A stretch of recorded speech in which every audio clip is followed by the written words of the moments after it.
Best of 5 series akan kita jalankan. Apakah akan ada draft yang mengejutkan juga karena setelah kita libur pasca regular season, tentunya pasti banyak sekali hal yang sempat disimpan oleh masing-masing tim sebelum menuju ke babak playoff. Kita sudah melihat semua tim bermain di babak playoff kecuali RRQ Hoshi.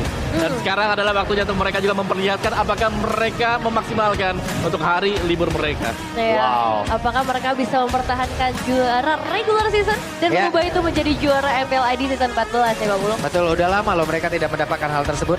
Tapi lawannya Kingslayer, mereka juga menginginkannya. Udah banyak loh korbannya. Iya sih, tapi sebagai satu-satunya tim yang tersisa yang pernah merasakan juara MPLID, ini harusnya bukan jadi satu hal yang baru buat mereka. Mungkin secara pressure mereka bisa handle? Mungkin kenapa mereka kayaknya fine-fine aja walaupun mereka adalah satu-satunya tim ya yang memiliki piala MPL sampai di 4 besar kita adalah karena yang pernah mendapatkan adalah Skylar. Jadi kayak 4 player sisanya ini masih punya rasa yang haus banget akan kemenangan. Mereka masih punya asa itu untuk mengejar piala di MPLID. Nah, dan The Alpha ya, yang baru aja kita bahas. Skylar jadi sosok yang paling lama bisa dibilang dibandingkan 4 player lainnya, tapi ada Baloy juga yang ngebawa perubahan besar buat Geekfam ketika dia datang. Ya, ketika dia masuk memang benar-benar Geekfam terlihat sangat-sangat improve ya. Dan bahkan akhirnya bisa lolos bermain babak playoff. Mungkin berbeda nasibnya dengan Skylar sendiri. Skylar pertama kali dia bermain di panggung MPLID. Wah, tekanan buat dia banyak banget. Karena yang digantikan adalah satu superstar juga. Dan itu sulit banget untuk Skylar, tapi dia berhasil untuk menjawab semuanya. Dia sudah melewati semuanya dan bahkan sampai dengan di titik ini, di mana pada akhirnya dia dipercaya untuk menjadi jangkar tim dari season ke season. Regenerasi atau tereliminasi ya. Karena emang terbukti banyak banget loh nama-nama yang digantikan juga nih. Sama Idok, sama Rin, Dairon bahkan, dan juga tentunya Setsujin. Jadi menurut gue kalau kita ngomongin pressure, tentu pasti ada sih Om untuk ngomongin pressure. Ini pertama kalinya juga untuk mereka berada di panggung yang levelnya seintens ini. Apalagi untuk Setsujin ini spesial banget. Karena ini pertama kalinya dia merasakan playoff untuk MPLID. Tapi tim yang paling sering kena pressure itu adalah Geekfam. Dari season ke season mereka bermain, mereka berhasil untuk bounce up ke atas. Bahkan dari kemarin juga kena pressure, bounce back. Wadaw. Dan ini ya kunci kemenangan untuk RRQ sendiri. No Nathan Eve, no party untuk Geek. Itu yang harus di-note. Dan zoning serta pressing Vincent dalam kontes objektif. Udah terbukti ya kemarin ya, kayak targeting ke Vincent itu jadi solusi banget. Ya beberapa kali juga kita melihat walaupun even free nih untuk Vincent ya, dia belum mendapatkan Battle of Retribution.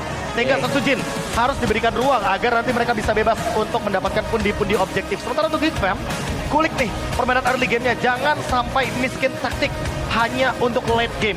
Karena kalau berharap kepada Yves, Nathan, dan juga Tigreal, ya ini tiganya bisa di-ban gitu loh sama Cascute.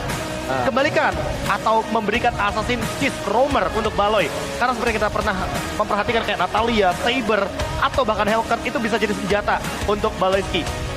Dan tidak melupakan screening pergerakan Dairon untuk tekan potensi dari playmaking-nya. Karena kita tahu lah Dairon dengan Gatot Kaca EXP, Khalid EXP, Arlot. Wah itu seni permainan XP-nya banyak banget. Dan ini tugas yang berat untuk Veldora. Bagaimana caranya dia untuk bisa keep up dengan rotasi cepatnya Dairon. Karena sampai saat ini kita belum melihat lagi nih selain Nino dengan Benedetta Kolam yang bisa mengimbangi rotasi dari Khalid. Tapi seharusnya si Dairon bisa juga untuk ke bawah. Karena dia main juga Benedetta. Benet ada, tapi Veldora juga bisa loh. Ini sama-sama punya potensi. Dan ini ada data untuk first pick dan juga dari second pick kan tinggi-tinggi semua. Ya peringkat pertama. Jelas. Benar. Tapi kalau misalnya ngomongin Dairon mungkin Pak Pulung ya. Kenapa? Paham. Kenapa tentang Dairon kenapa? Udah selesai. Udah selesai urusannya. Ada Pak Ape di depan. Nah iya itu saya maksudnya. Mungkin bisa diselesaikan sama Pak Ape. Iya Pak Ape. Untuk urusan Pak Pulung ya. Iya. Kurang itu Dairon ya Pak Ape. Tapi mungkin untuk melihat bagaimana kurangnya Geekfam juga.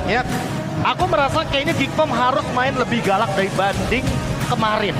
Karena dari kemarin kita lihat kayak mereka early-nya kalah. Itu benar-benar fatal banget akibatnya. Dan dari satu turtle aja Om, snowballingnya tuh gak terhentikan nih untuk lawan-lawannya Geekfam. Onyx contohnya.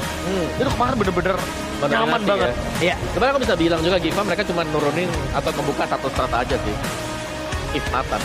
Kita belum melihat adanya Natalia yang keluarin. Iya. Atau Tapi mungkin itu dia Om, ada nilai plusnya mungkin dengan perjuangan dilakukan oleh Geek semalam ya. Mungkin dari hero-heronya kita lihat masih berputar-putar di situ saja. Cuman sekarang mereka lolos. Possibility untuk mereka masih memiliki strategi yang lain itu ada. Harusnya ada ya. Dan Pasti. itu tidak terlihat di saat mereka kemarin masih berputar dengan hero-hero itu. Nah, dan sekarang kita lihat ya untuk strategi apa yang sebenarnya disimpan. Karena kita akan segera masuk ke dalam drafting phase. Di match yang kedua hari ini, game yang pertama RRQ Hoshi versus Geek Fam. Dan ini dia 3 banning yang udah pasti bakal ada Hellcurt di sana. Yap. Hellcurt kayak jadi auto ban. Setiap kali Iya. kita melihat Geek Fam, auto ban untuk Hellcurt-nya tidak akan diberikan sama sekali. Dan Chushin-nya yang menjadi pilihan pertama ini. untuk RRQ. Zushin walaupun gak ada Yves ban, seberani itu berarti teman-teman dari RRQ untuk berani ke trade-nya nih mid laner-nya.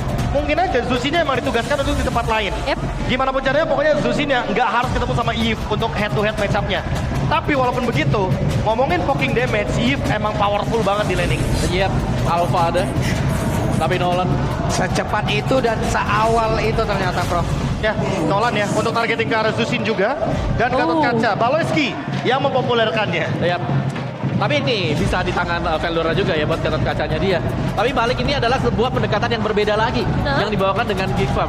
Agak berbeda, kenapa? Karena mereka akhirnya banningnya buat Suyo. Iya. Setelah kemarin mereka lepas terus, mereka Benar. lawan terus. Tapi sekarang ditutup. Apakah karena Suzujin? Mungkin beda rasanya ketika menghadapi Suzujin. Iya, tapi ada Alpha. Kalau Yes. memang ada fighter-fighter yang pengen diaktifkan kembali ya. Walaupun gak ada Matilda ya. Gak ada masalah sebenarnya. Alpha adalah hero yang mandiri juga kan. Ya. Dia tipe yang independen atau bahkan mungkin nanti tiba-tiba muncul juga Angela. Oh. Possible banget loh untuk Alpha Angela ini akan muncul kembali. Mengingat bagaimana Nolan biasa kesulitan juga untuk bertemu, tapi untuk saat ini Ling dan Edith. Aduh, assassin. Yeay. Assassin Aduh, versus Assassin. Yap, dan season 14 ini adalah menurut gue pribadi ya, ini terserah mau ikut atau gak setuju. Karena Sujujin adalah user Link terbaik menurut gue di season ini. Link ya? Karena dengan macro play-nya loh. Walaupun mereka dalam keadaan kalah, minion dari player lawan ataupun dari tim lawan itu jarang sampai ke dalam base dari RRQ. Dalam keadaan RRQ kalah ya. Dengan penggunaan makro yang begitu baik yang bisa dilakukan oleh Sujujin itu sendiri. Ya, cut wave-nya benar-benar Cut kejam banget. wave-nya, bagaimana cara dia balik lagi menuju ke base-nya, balik lagi tuh ke cut wave-nya lagi. Dan sekarang If-nya dikeluarkan kembali. Oh, ini Yves udah pasti sih bakal jadi pilihan karena kebetulan gak di-ban juga. Tapi kalau kita lihat dari sisi yang lain ya, sebenarnya ini ngebuka potensi masih ada EXP untuk Khalid. Karena kita udah sempat mention kan beberapa kali kayak combo Gatot Kaca Khalid atau Gatot Kaca Tigreal.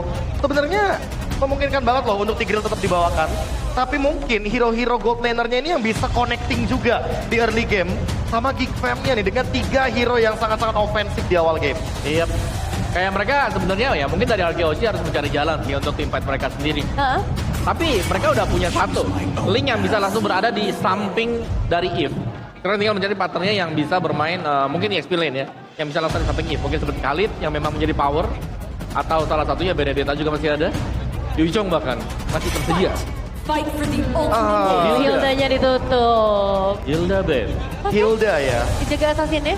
Ini kayaknya targeting sih lebih tepatnya. Karena kan tadi udah kebaca juga ya bagaimana pergerakan untuk nge-handle hero-hero yang emang one way ticket. Contohnya kayak Ling, Hayabusa. Tapi aku merasa kalau misalkan emang diganti nih alternatifnya untuk Khalid. Let's say itu adalah Benedetta. Aku merasa kayaknya Benedetta juga gak menang-menang match up banget sih kalaupun nanti ketemu di lane jauh. Karena Benedetta kan dia bakal jadi tank. Jadi bakal beda juga untuk deliver damage yang diberikan. Dan Cross Regen Data Edith emang menjadi salah satu hero selama di FPL Philippines Season 14. Ini jadi hero yang kedua untuk sering di-pick. Karena kan kalau tadi yang pertama, Zushin kayaknya bener-bener kayak gak lepas nih. Iya. Pasti ada di ban atau di pick. Bener, Tapi kalau bener. Edith itu Wow. adalah yang paling banyak diambil. Dan wow, ramai sekali yang ada di Bandung. Yap. Dan kenapa mungkin ya Edith masuk ke dalam mouse pick ini itu karena dia punya typically dengan defense item punya magic damage juga, sehingga dari marksman-nya ini kadang-kadang nggak bisa untuk memberikan perlawanan kalau sudah dikunci dengan Edith. Dan fleksibel. Yap. Jangan lupakan fleksibilitas dari Edith. Ini mana di XP lane, dia bakal strong banget. Dia bakal punya Starlium Sight juga sebagai salah satu item damage deal. Dan Natalia, good choice. Karena kita udah pernah lihat ini, Natalia untuk nge-counter Link. Yap. Dengan efek dari Silent Natalia, Linknya bakal langsung turun dari tembok. Oh, jadi dia langsung menuju ke arah Matrix Beatrix lebih dahulu juga. ya. Ini bisa jadi sinyal untuk Yuzong muncul loh. Yap, Yuchong. Ini aku suka banget sih kalau ada Yuchong memang untuk bisa mengkontes juga kan. Real Manipulation ada di sampingnya. Tapi Nathan dan Itu dia, Trangko. Combo klasik dari Idok dan Skylar. Siapapun yang digigit, siapapun yang melakukan, oleh Bloodhound. Pasti bisa kena burst oleh Nathan. Iya. Jadi bakal jadi pembuktian juga ya. Apakah mereka memang ready untuk Geek melawan strategi sendiri dengan Chow yang diambil. So, final prediction dari para panelis. Profesor KB. RRQ kayak lebih solid aja sih. Apa? Dan sekarang Pak Puno. Oke, saya Geek. Oke. Udah biasa gak sih? Ini dia. Kalau gitu Kita kita tidak akan akan pernah sama ini. betul dan segera menyaksikan untuk game yang pertama hari ini antara RQC versus Geek Fam bersama Ranger Mas dan juga Lim Kocol. Wow! Terima kasih banyak Nevin. Lihat betapa penuhnya Eldorado oleh para sobat Mobile Legends Indonesia dimanapun kalian berada. Yang masih mau merapat, kalian masih mendapatkan kesempatan karena ini masih panjang. Dan juga ini akan menjadi kesempatan untuk Geek Fam membuktikan kalau mereka masih tetap bisa menjadi Kryptonite untuk RRQ atau raja dari segala raja sudah berubah. Mari kita menyaksikan bersama-sama MPL Playoff, mana tepuk tangannya? Let's go to the land of down. 3 tim yang belum pernah meraih juara MPL sekarang mungkin saja mencetak sejarah baru, tapi lawan mereka adalah RRQ. Mungkin saja bisa, tapi ini agresif banget early game Sujin. Lihat apakah first blow. Dairon di sana bersama dengan Susudin dengan siap dan sigapnya berhasil mendapatkan first blow. Wow, Baloyski Chow. Gue sempat pikir tadi Chow-nya akan ada di XP lane loh. Ternyata XP lane-nya adalah Gatot Kaca. Sempat gue bahas kemarin, dari Baloyski ini identik dengan hero-hero yang memang makronya kuat, tapi mikronya nggak terlalu berat. Tapi apakah Chow ini cocok untuk Baloy? Oke, tapi kita menyaksikan di mana para pasukan dari tim Geek Fam mereka menginvasi habis-habisan karena itu yang dibutuhkan untuk menghambat pergerakan dari seorang Susujin. Tapi Susujin tiba-tiba datang ke depan sana. Walaupun waktu yang dikeluarkan untuk seorang Susujin banyak, tapi kalau poin killnya didapatkan Susujin lagi, ini sama aja bohong, Lim. Itu dia. Apalagi dari Trill Emblem ya klasik Chow Roamer, damage-nya akan ada dan 3 kali Jet Kundu ini bakal sakit banget lihat damage-nya. Oke.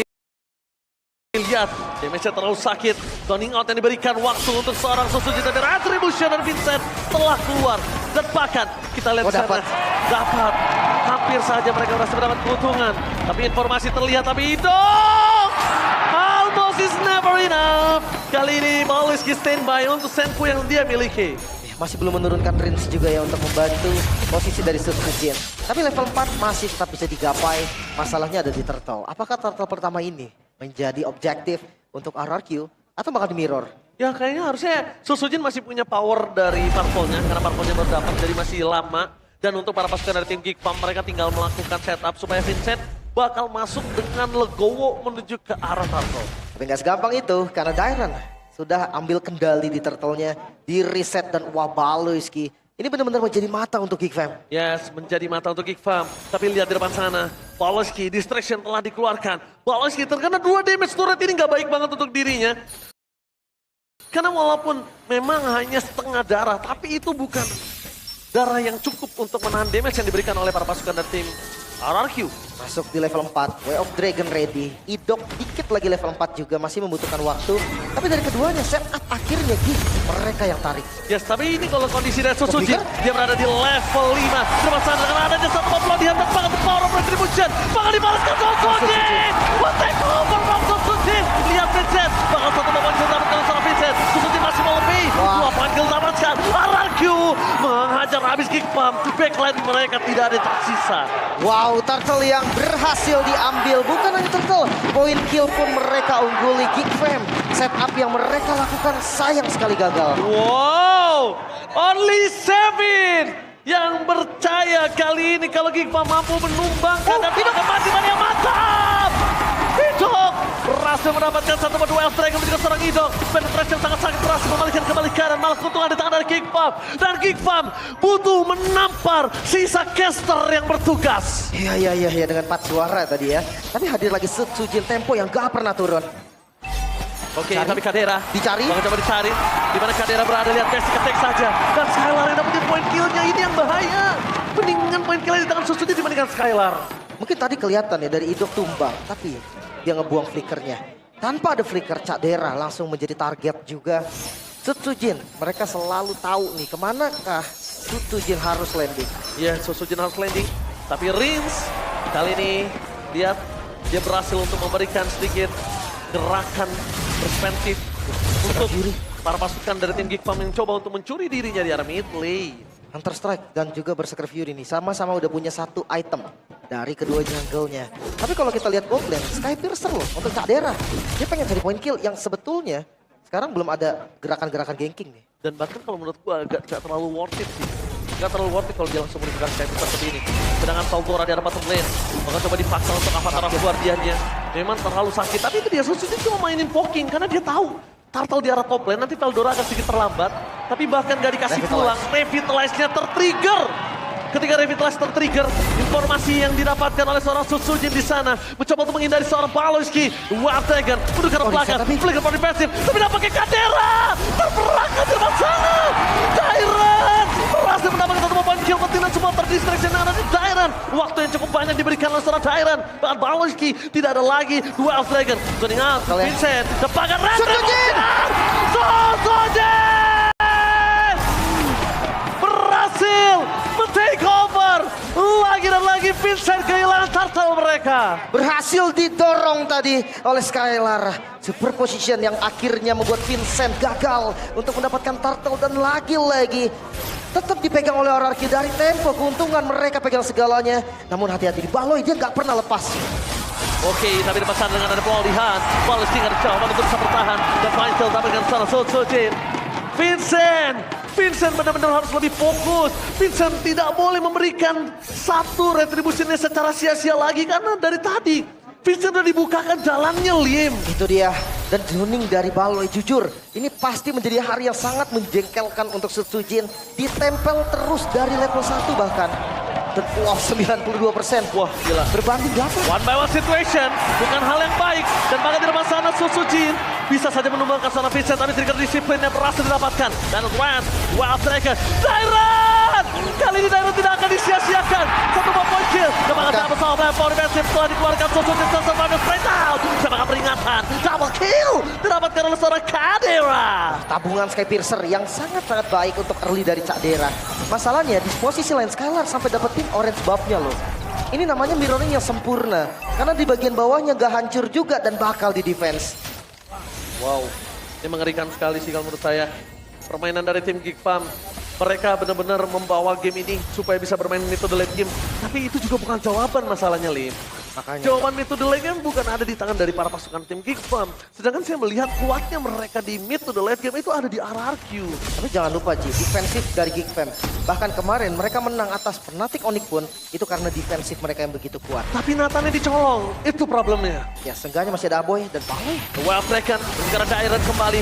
Lihat di all in, tembakan peringatan. Dairon tidak ada jawaban untuk bisa bertahan hidup. Tapi informasi yang sudah didapatkan tidak ada the way of Dragon. Posisi dari Skylar juga pasti tidak peduli juga, dia akan ngambil tarat. Oh, Baloynya banyak banget. Oh, Baloynya bonyok, penetrasinya hanya ngenai setengah darah. Perpasukan dari tim Geek Farm. Lihat di depan sana, Susujin bakal siap untuk masuk dalam menuju seorang Kadera. Setelah beli rampakan retribusi akhir dari Vincent, masuk mendapatkan satu buah retribusi. Dan lihat Susujin versus everybody. Double kill. Meskipun Simon kill, masih terlalu kuat di depan sana. Dan akhirnya Skylar datang membantu damage yang telah diberikan. Berhasil mendapatkan 3 point kill. Membuat perpasukan dari tim Geek Farm rugi total. Ya Turtle dan 1 point kill saja, tapi ditukar dengan 3 kill. Dan lihat Skylar selalu punya buff. Skylar ini punya purple dan mid yang dibongkar membuat Geek Fam akan semakin sulit lagi bergerak. Dan entropy agresif. Entropy agresif yang tidak boleh dilakukan ketika Aboy punya real world manipulation, Lim. Ya. Nah balik lagi, spell dari Skylar bukan flicker. Gunakan Purify, harusnya lebih santai lagi dan masih didapetin. Orange buff, Vincent semakin tertinggal karena nggak ada lagi di lahan farmingnya. Pemain Link yang mungkin selalu ada di tangan dari tim RRQ. Lihat permainan Link yang luar biasa. Link yang bisa kita bilang salah satu hero yang cukup sulit untuk berada di meta sekarang dari The Wild Dragon. Lihat Crimson Beacon tidak bisa dikeluarkan. Dan Threads yang only memberikan seorang range. Tapi single target yang selalu dilakukan Geek Farm hanya bisa mengimbangi dari segi point kill. Dari segi landing phase dan goldnya belum bisa, Lim. Makanya, tapi ya itu sekali lagi defensif Geek Fam itu perlu diwaspadai juga. Mungkin kasusnya akan berbeda dengan Geek Fam yang kemarin. Karena sekarang ada Susujin yang menggunakan Link. Dia bisa langsung terobos, dia bisa langsung masuk ke bagian belakang.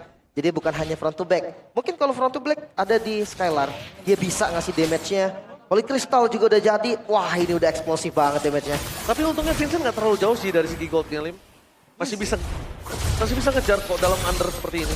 Cuman ya kalau ngomongin gold dari Vincent, gue lebih ke level sih. Dia masih bisa pick up juga. Oke, tapi lihat Wild Dragon telah berhasil mendapatkan seorang Giant kembali. Secara belakang menjadi target utama mereka. Ketika seorang Aboy, dia besar seorang Balisti. Terlalu sakit, tapi lihat Kadera. Sama-sama telah dikeluarkan. Menunjukkan seorang Aboy. Dan itu dia tahu kalau Kadera bisa melakukan Predator lemparan Bloody Heart. Oh, sangat sibuk kill. Lihat Kenton Maniac, Sosoche, dan Ray merapatinya gagal. Dan triple kill hanya untuk Sosojin. No Maniac for this time. Ya, tapi tetap 4 yang harus tumbang Ji. Menyisahkan seorang saja dari Kadera. Pasif dari Bastard udah ke-trigger. Itu 1 kali basic attack aja. Yes. Dan Sosojin dengan Hasbro yang dia miliki, Lim, dia nggak terlalu takut untuk bisa langsung menuju ke arah Lord. Waktunya nggak akan ada yang sia-sia. Berhasil mendapatkan Lord, Orange Buff, Jungle, dan bahkan Vincent. Early power dari seorang Nolan patah total. Itu dia. Dan ini udah mulai ya. Kalar. Dia udah sampai di power spike-nya. Dan Aboy. Anjing, dia mantap! Untungnya nggak ada following up damage dari seorang hidup. Dan akhirnya para pasukan dari tim Geekfam mereka masih bisa meredakan game plan milik kita. Ada para pasukan dari tim RRQ. Menunggu ke arah Lord selanjutnya tapi tidak ada pasif di arah mid lane, Lim. Itu dia. Tapi gue suka sih pergerakan RRQ dia selalu bersihin jungle. Jadi nggak ada nih objektif atau gold yang bisa ditarik sama Geekfam. Dan jangan lupa nih, Skylar yang sudah ada power spike-nya. Sujin juga udah ada. Jadi bagian belakang Kadera mungkin. Ini bakal jadi incaran dari kedua. Siapapun yang melakukan defense, Wild Dragon ke arah yang salah. Penetrate-nya udah langsung di following up damage. Tapi dengan adanya super minion yang masih bergerak di arah top lane.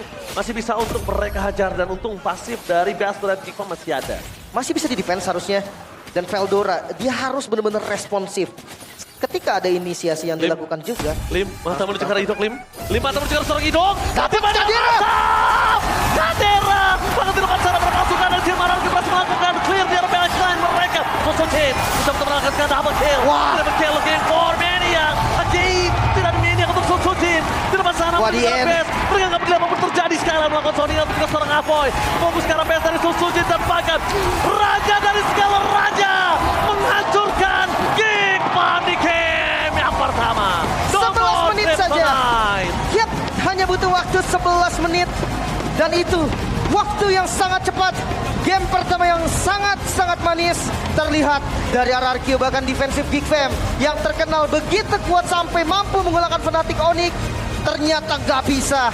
Sky King mungkin bisa dipulangkan, tapi The King of the King masih memegang momentum di game yang pertama. Ditempel habis-habisan. Ternyata Udin berhasil membalikan keadaan. Sujin, sang raja baru. Sang raja. Tidak ada kata yang terucap sedikit pun.